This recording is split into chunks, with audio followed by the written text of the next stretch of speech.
Hi everyone, this is Kelly Nazak. I am back in Connecticut and I just arrived last night, and it's amazing what a different world it is. A short 3-hour flight can go from being very warm and tropical, spring-like, to winter and snow and blustery winds. It's very interesting. It's amazing the times we're in. The ability to go from one state to another so quickly. It's a major transition. Where before, to get from New Orleans to Connecticut would have taken many days, maybe weeks, now we can do it in hours. And it still takes quite a while for the mind and the body to catch up to where you have landed. So I've landed back in Connecticut, and I wanted to do a live video. I meant to do it yesterday, but I was in flight in between places, as usual, and wanted to do a small video for the final phase of water. And I really love this realm. I have a lot of connection with it. For many, I believe this realm can be very challenging. It can be a little otherworldly, unknown. We spend so much of our lives trying to create this terra firma, try to create this place for ourselves that is solid and fixed, so that we can begin to get our grounding, find a place, a way to be in the world that is secure, that is foundationally safe and knowable and predictable, and all these wonderful things, so that we can find some modicum of control over our lives. And in the fire realm, you have this exalted place of being on fire, of being filled with this inner calling to be in the world, and it feels very elated, right? If you have experienced a manic episode, or know someone who has, most of us do know something about that, even if we have a mini manic episode where we feel so full of fire and so alive and so on top of it that we just seem invincible and the world seems so amazing. And even though we might not be grounded, it still seems better than being grounded or underwater. And certainly if you know those who have suffered with the darker side of bipolar, manic depressive episodes, or you yourself, we all have been there to some degree, where we feel underwater, we feel like we're drowning. First phase of water, as we talked about a couple weeks ago, is very nurturing. It's floating in a pool. It's like being in amniotic fluid. Back in a womb, back in mother's arms, and very nurturing. And it's good to be able to reflect on that part of our life, because it counterposes the fiery side of our nature that is so egoic and so trying on that level. It kind of burns us up a bit, This is calling us into a more nurturing connection with something beneath the surface, something more true to us, true to our nature, true to our emotional being. But then it gets a little deeper, you dive a little bit deeper and it starts to get darker, and that's when it becomes a little unnerving. Again, it's a place of challenge for most of us, because when we start to get in touch with our emotions, it's wonderful, it feels good at home. Maybe something happened, maybe a death in a family or friend, or maybe some heartwarming reunion brought us back in touch with our watery emotional nature. But I assume that the reason why we have such a challenge with being so affectionate and so huggy and warm and fuzzy in our culture is that emotions go deeper. And these deeper emotions can be disjointing. They can become, in a sense, our undoing, because they threaten in some sense to overwhelm us, to flood us with emotions, to drown in our tears, sort of thing. So there's good reasons why it's hard for us to go to that depth. But the deeper we go down, the more we reach into a deeper state of consciousness, where on the surface here, we have our conscious mind. Now, going up and out to the top of the torus, we have this elevated sense. The more we rise up, the bigger our meta view of the world, and the higher everything seems to be. And boy, does it seem to be such an exalted state. And as they say, it's easy to be Buddha on top of a mountaintop. But when you come back down to the surface, you're dealing with everyday life. You're dealing with the middle realm, as they would talk about it in shamanic work. And in this place, all manner of things can happen. The hustle and bustle, the speeding up of everything, going faster and faster as we get to this point of now. And then the water realm and the earth realm open up underneath, like like roots of a tree, right? So as we go deeper down into the watery realm, that's when we start getting into things that seem a little bit more otherworldly, underworldly. In fact, much of our medicine work in the shamanic happens in the underworld, and there's a good reason for that. We are earthbound beings, spiritual beings, having this earthy experience in this beautiful creation that is from this planet, that is of this planet. So when we get into the water realm, we're not just getting into our own personal inner world, which it is, but you start to understand something a little bit deeper. It's getting beyond our subconscious, what's below consciousness, and it's starting to open up into a deeper unconsciousness. In other words, something that's beyond our sphere of awareness. We're getting down into something that can be dark and primal and mysterious and threatening to undo us. If you've had any sort of journey work, or there's so many ways I guess you could express it, and I certainly would love for you to share your particular version of that in the feed. But if you've had ceremonies, whether it's plant medicine or whether it's more from the traditions I work with, just pure journey work, you can enter into these realms that seem to be a little bit threatening. Certainly they seem to threaten to undo us. It's sort of like a self-undoing where the outer environment seems to call everything about what we know about ourselves into question, right? Everything we thought was true about ourselves and our world all of a sudden floods open into this place that seems really unfamiliar and primal, and from a more Gaian world, a primal underworld. And it's in this place that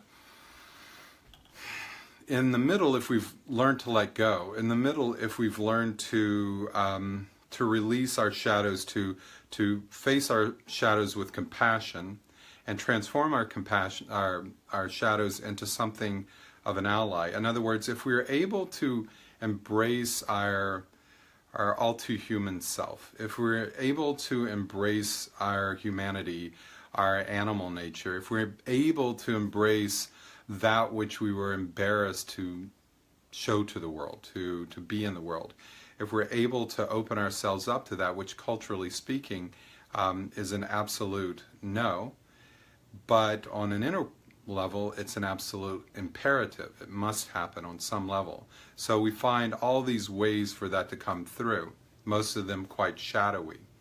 Okay, so this realm, the final phase of water, first part is this directive to go deep.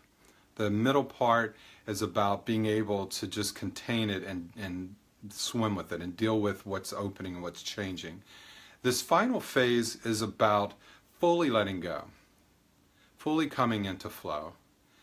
It's a self-undoing that allows us to be completely receptive to this deep feminine wisdom, this deep Gaian intelligence that informs and enlightens us from within, like a geyser flowing up through us, or this swirling, lifting, flowing presence that informs us and guides us on how to become more present on this planet. A buddy of mine, John Lawrence, recently offered me, with the support of my buddy Woody, a sweat lodge. It was a beautiful experience. John Lawrence is a pipe carrier, a beautiful, heartfelt man, runs a very family-oriented type sweat lodge. All very heartfelt and very open.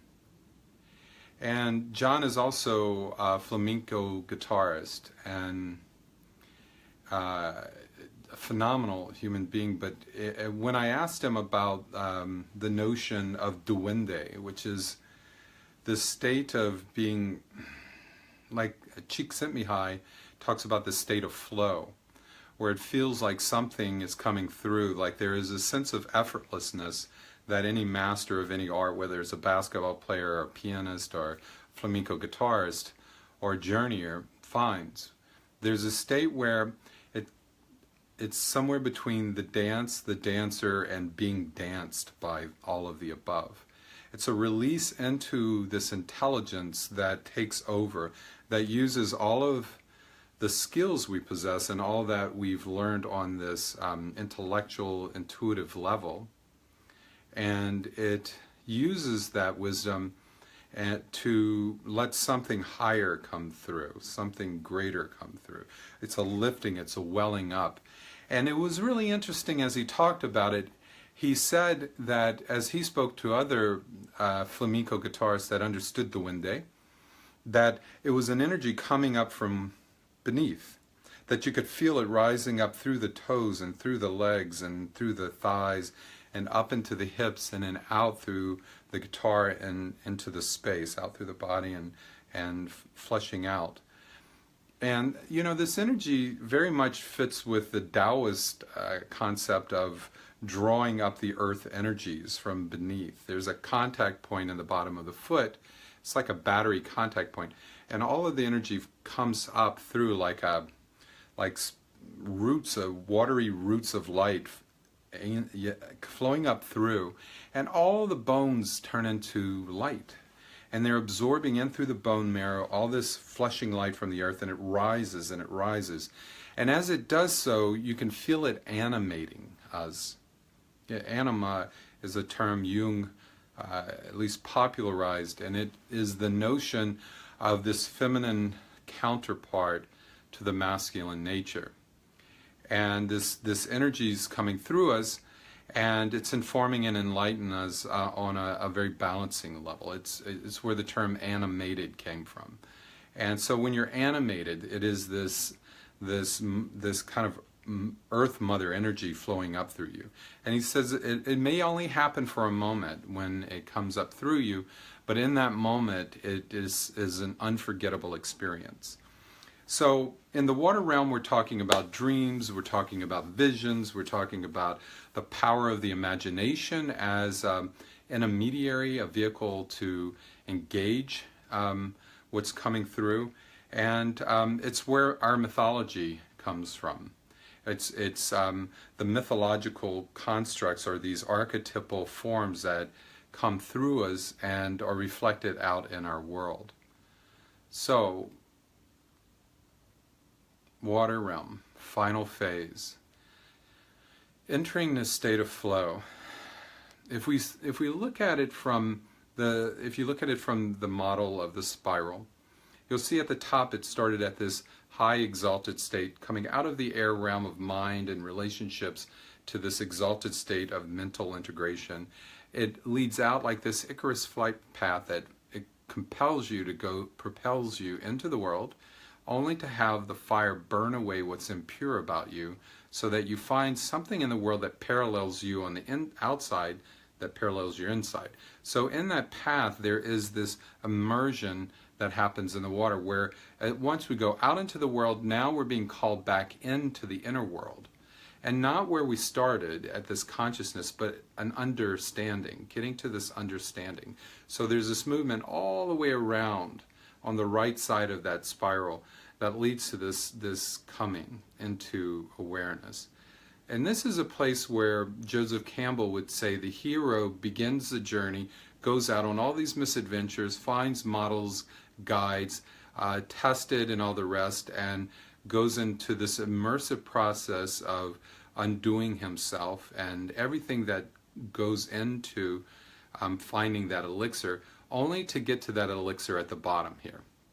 Now, in alchemy, it's simply taking this gold or this lead and going through the process of burning off that lead, the calcinatio, and then putting it in the water and washing that lead clean until it comes into this understanding. And in alchemical terms, that is where the gold is revealed. The lead is burned clean, washed clean, and it's revealed here. So at this point is where the Joseph Campbell would say, we have found our elixir. Now it's an important point. Water 3, the final phase of water, calls us into a deeper state of commitment. It calls us back into community. It calls us into community. And in astrology, it's seen as Neptune, which is the lord of the high seas. He's commanding over the high oceans of our emotional inner worlds. But it's also Pisces, and if you think of fish swimming, and kind of like this underworld murmuration where everyone's in harmony.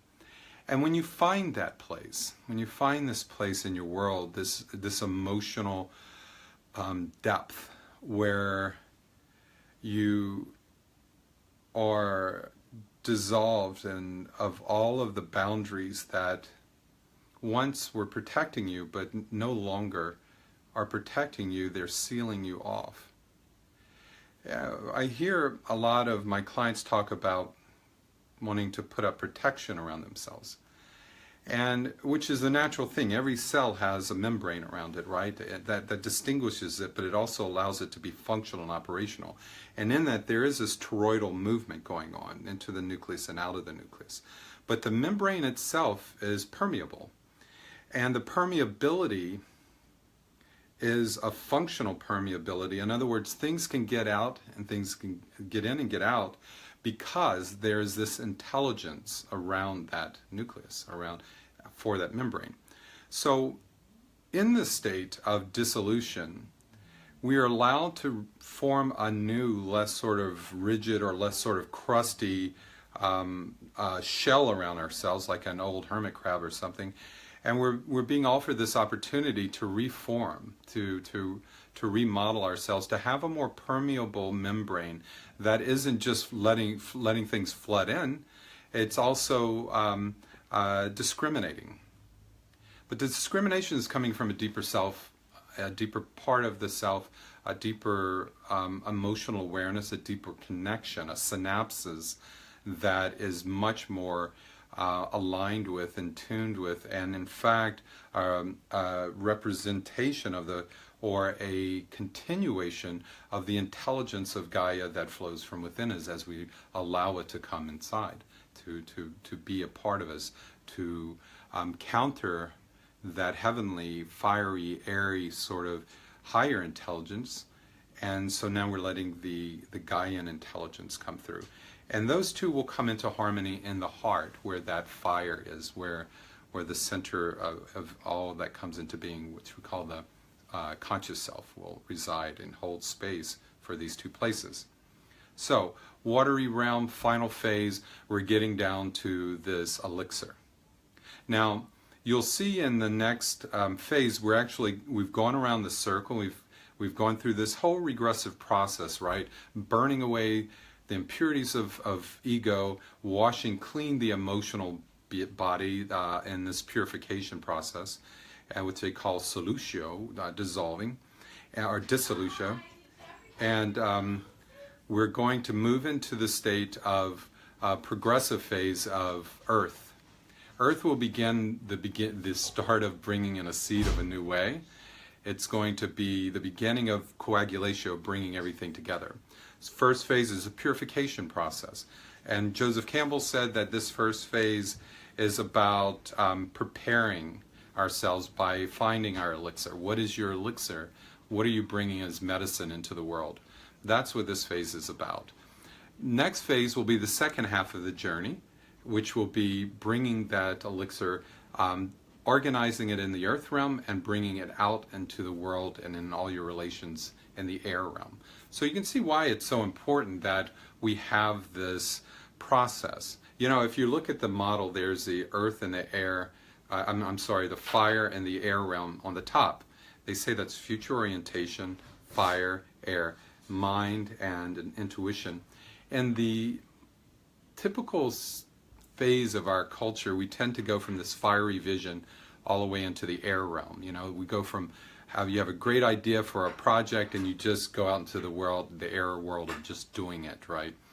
What happens when you just do it is you realize you didn't prepare well, you didn't organize well, you didn't really understand your motivation behind why you want to do this. So in this process, it seems regressive, and it is, but it's also very necessary.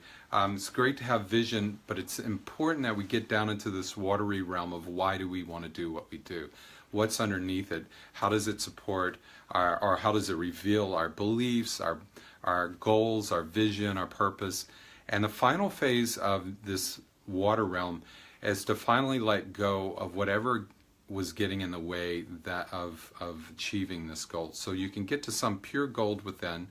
And then next week we'll start the first progressive phase of the spiral process, where we are bringing all the resources together and organizing them and seeding them, developing them into this new pattern. So Water 3, welcome. And I hope you find some flow here. I looked at the astrological, which I'm just beginning to become a little bit more versed in, simply because it fits incredibly well with the model that I've been working with for 18 years. And I was a little shocked to find out that this realm is often a place that's very scary for people. You know, they're very scared of the 12th realm, and because it's a place of undoing, it's a place of dissolution. For some of us, especially those that have been in the transformation, death, rebirth cycle for a long time, this realm actually can be quite a joy.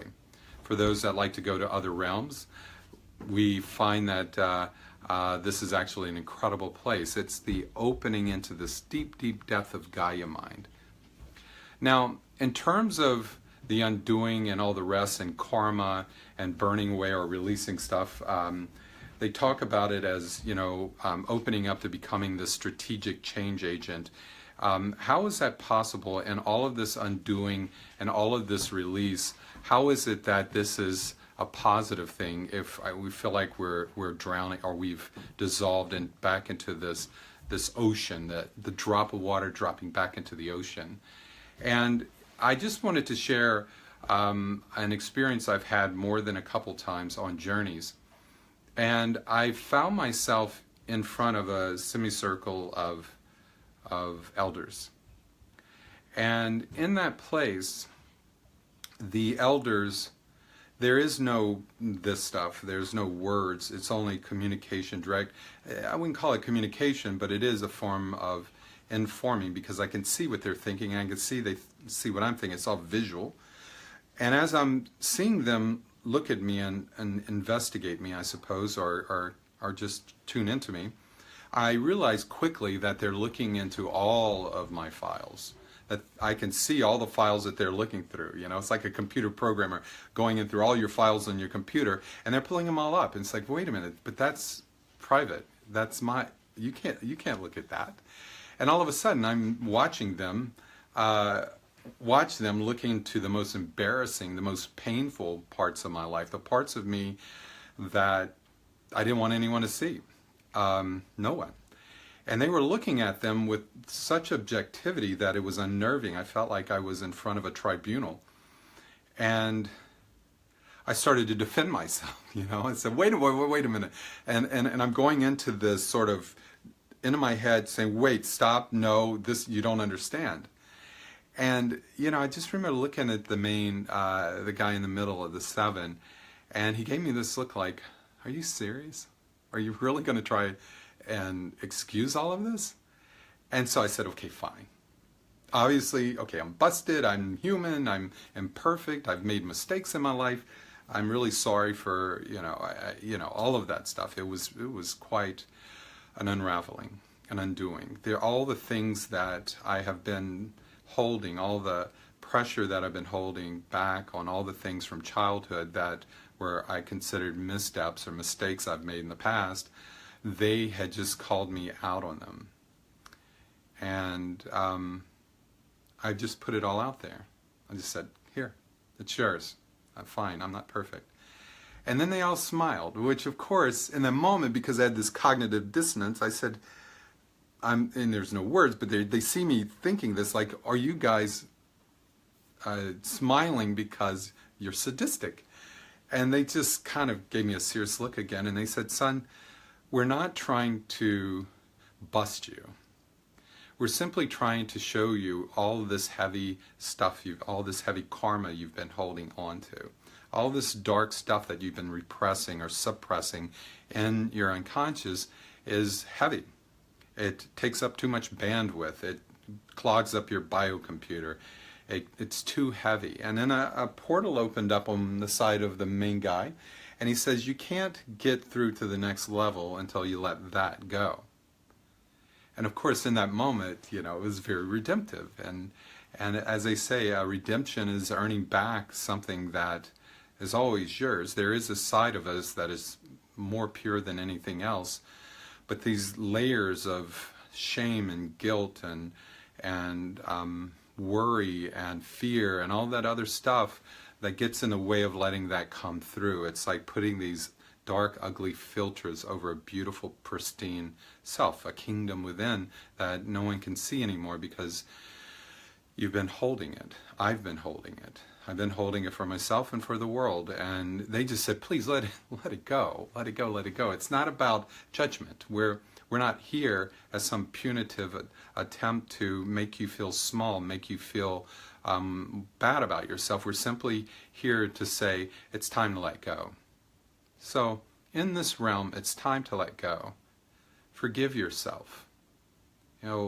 Christ went to Judas at the end there, and Judas, his partner, who was, kind of misanthropic, and he went to Judas and he said to him, look, dude, the only reason you're still in hell is because you haven't forgiven yourself. Forgive yourself. That's all you got to do. Others have, and they're done. They're out. And as we know, these hellish states are a state of consciousness. So, if there's something that you're holding on to, and it feels heavy, and you can't let it go, and I know there's plenty of us out here and feeling this and go through cycles of this, maybe take the rest of this week to dissolve. Maybe take a journey into the process of dissolution. Maybe imagine surrounding you are these beings of light, these ancestors, your ancestors, and all those that are here to support you in this lifetime. And allow them, imagine a ball of light above their head and you're the center, you're the hub. And all around you, they're all connected like spokes to you. And they're all connected from the stem of the heavens and from the roots of the earth. They're all connected in this toroidal connection. And they're all holding space of compassion, of love, of deeper awareness, of a deeper remembrance, reminding you of who you are on a much, much deeper level. It's a really important thing to do. If you could just sit there in a moment and just feel what it feels like to be seen, to be held with divine love, with this unconditional positive regard, you will find that it's an incredible place to be. It's freeing, it's opening, but most importantly, it sets you free of holding on to this small self. We all need to release our small selves like cells of a being, a greater body, because if we're so insular and so self-wounded and held in this space, we become an impediment to the body of the one. But once we can open up to the interstitial connection of all of the cellular beings, of all the quantum field around us, we can then participate in a much bigger dance. So if not for yourself, do it for humanity. If not just for humanity, do it for Mother Nature. Do it for all of us. Forgive yourself, and redeem that part of yourself that is pure gold. And as we go on further, we'll go into something more solid. This will prepare us. This is like the cauldron, burning away the impurities of what is not truly you, the distillation process in that Taoist tradition. So we go through this distilling process only to get into this space of coming back together. The next phase, we go regressive, and the next phase is progressive. Earthbound is going to be organizational, progressive, and forming a new way for ourselves, so we can look further, deeper into, what's growing, what's new, what's a seed of a new way for you. So I hope this is a good week for you guys. I hope that this takes you to a place of remembering the beauty and the love that you are a part of, and that flows up from within you like a geyser of wisdom. And I hope you feel what it feels like to be part of a greater legacy of an enduring beingness of Mother Earth, and the intelligence that she gifts us whenever we're open to receive it. Open up that membrane to release and flow. And we're going to put for this the microcosmic orbit. There's so many great meditations, but I think the microcosmic orbit is a wonderful one, just to bring into harmony the fire and water. Fire, conceptual vessel; water, the receptive vessel. So we're the governing vessel is a fire, and the conception vessel. I'm already going into the watery realm. So I'll post that this week, and it's just a way to connect the fire realm and the water realm, so we can then proceed into the earth realm next week. Thank you guys, as always, for being a part of this. It's been tremendous, and it's only growing. And I encourage you at any point to post things that relate to this meme for the week. I look forward to moving forward. Have a great day. Love you guys, and I'll talk to you soon. Bye.